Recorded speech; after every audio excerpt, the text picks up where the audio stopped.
Hello, everyone. This is Tom Fox. I'm the Compliance Evangelist, and I'd like to welcome you to a special 5-part podcast series on Shakespeare and compliance. I recently saw the performance of King Lear with Glenda Jackson as the Mad King. It was a magnificent production, and if you have the chance to see it, I would certainly urge you to do so. The production had many interesting features and interpretations, which seemed to be great entrees into multiple compliance topics. The play was directed by Sam Gold, and it was scored by Phillip Glass, but the star power was derived from Glenda Jackson as King Lear. It was a fabulous take on the story and one that will resonate directly to our turbulent times.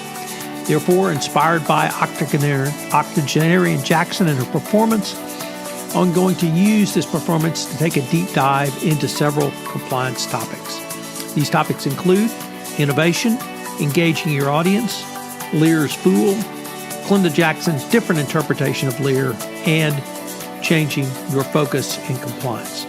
I know you will enjoy this podcast series. The special 5-part series of Shakespeare and Compliance is a special presentation of the Compliance Podcast Network. Engaging your audience. In this episode, I want to discuss the opening scene where Lear bids his daughters express the breadth and scope of their love for him. Lear has called a conference to divide his kingdom between his 3 daughters, Goneril, Regan, and Cordelia, his youngest, who is clearly his favorite. Goneril professes her love is more than words alone can convey, saying, "A love that makes speech unable, beyond all manner of so much I love you."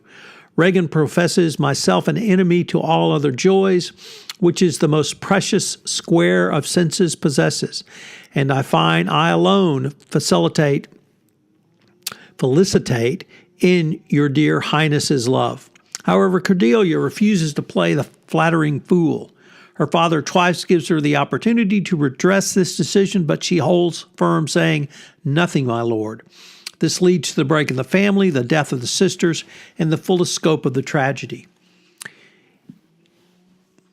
How do you engage your audience? How do you move forward in a way that allows the compliance practitioner to convey its information? I thought about that question in the context of the engagement that Lear had in the issue of regime change. Now, this is not Saddam Hussein regime change where the U.S. invades a country to throw out the old boss. This is a democratically elected, peaceful transfer of power.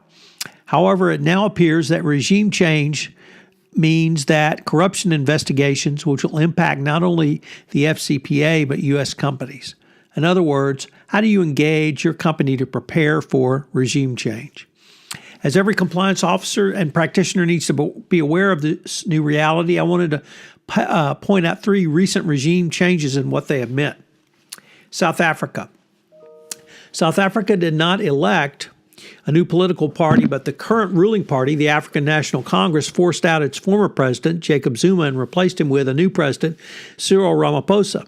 The corruption in South Africa has been endemic, with the Gupta family having engaged in one of the most outright forms of state capture seen in recent years, rivaling J-Lo in Malaysia.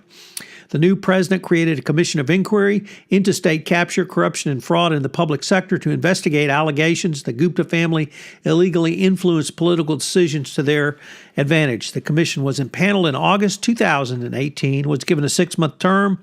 However, in October, only 2 months into its work, the term was extended to 18 months.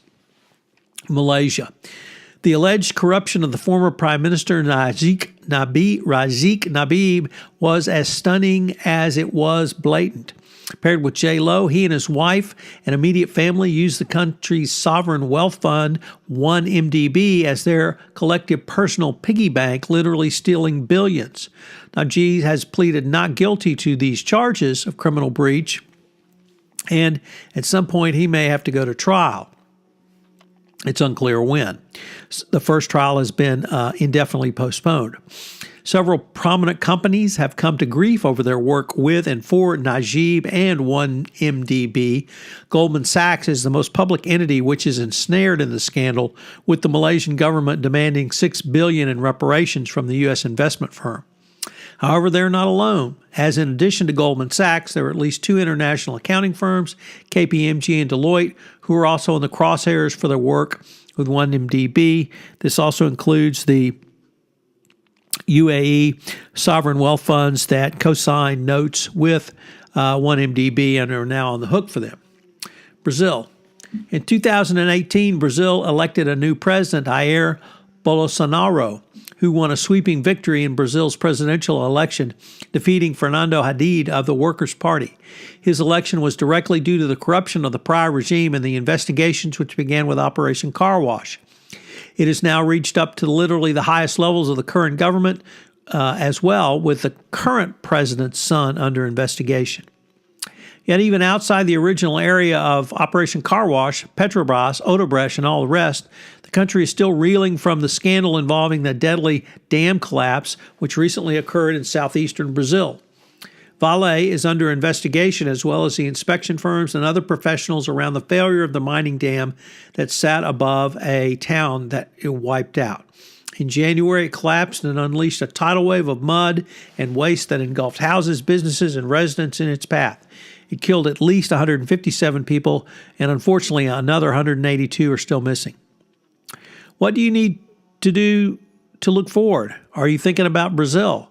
Will the U.S. intervene militarily to effect regime change, or will the people of Venezuela, depose the current president, Nicolas Maduro? If Maduro falls, where do you think the new government will look to immediately rebuild the country's coffers? First, they will go after money stolen from the country by Maduro and his henchmen. Then they may go after all the companies who have done business with Maduro's regime, and perhaps the most corrupt national oil company ever, PDVSA. There are U.S. law firms and lawyers who have already lined up suits claiming U.S. companies and individuals conspired with corrupt PDVSA officials to pilfer the company and the country. These civil suits are but a mere hint of what could happen under the new regime in Venezuela. The bottom line is that as a chief compliance officer, you need to engage your audience and prepare them for regime change. This is Tom Fox again. I hope you'll join me for the next 4 episodes of Shakespeare in Compliance. I know you will find them entertaining and hopefully useful in developing your own compliance practice. This special 5-part podcast series on Shakespeare in Compliance is a special presentation of the Compliance Podcast Network.